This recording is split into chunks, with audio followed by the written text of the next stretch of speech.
काँग्रेस नेते नितीन राऊतजी आपल्यासोबत आहे. खरं तर आपल्या लेटर हेडचा गैरवापर झाल्याचं उघडकीस आलं. आपण आवाज पण उठवलेला होता. काय नेमकं पुढे?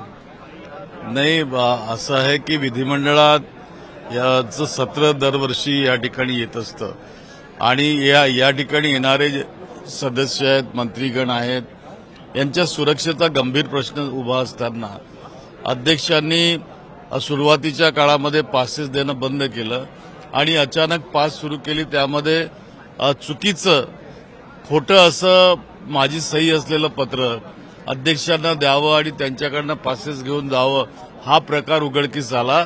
त्यासंबंधीची तक्रार आज सभागृहात मी केली. या निमित्ताने एवढंच सांगू इच्छेन की सुरक्षेला अशा पद्धतीने जर झालं तर सुरक्षेला धोका आहे. त्यामुळे याची गंभीर दखल घेणं आवश्यक आहे. ती त्यांनी घेतली, गुन्हा कायम केला आणि संबंधितांना अटक झाल्याची माहिती मला आहे, परंतु नॉन बेलेबल आहे, बेलेबल आहे याची माहिती नाही.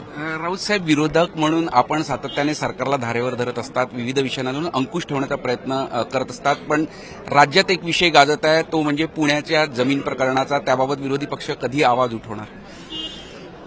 असं आहे की त्या जमीन प्रकरणी अनेकांनी आवाज या ठिकाणी उठवण्याचा प्रयत्न केला. जशी संधी प्राप्त होते तसं या ठिकाणी बोललं जातं.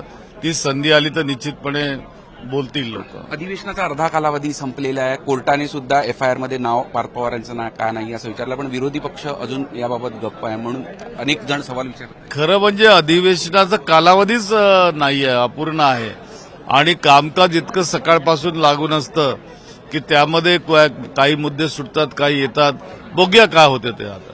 तर आपण बघू शकतो नितीन राऊत आपल्यासोबत होते. झी मीडियासाठी व्हिडिओ जर्नलिस्ट रत्नशील सातपुतेसह अमर काणे, नागपूर.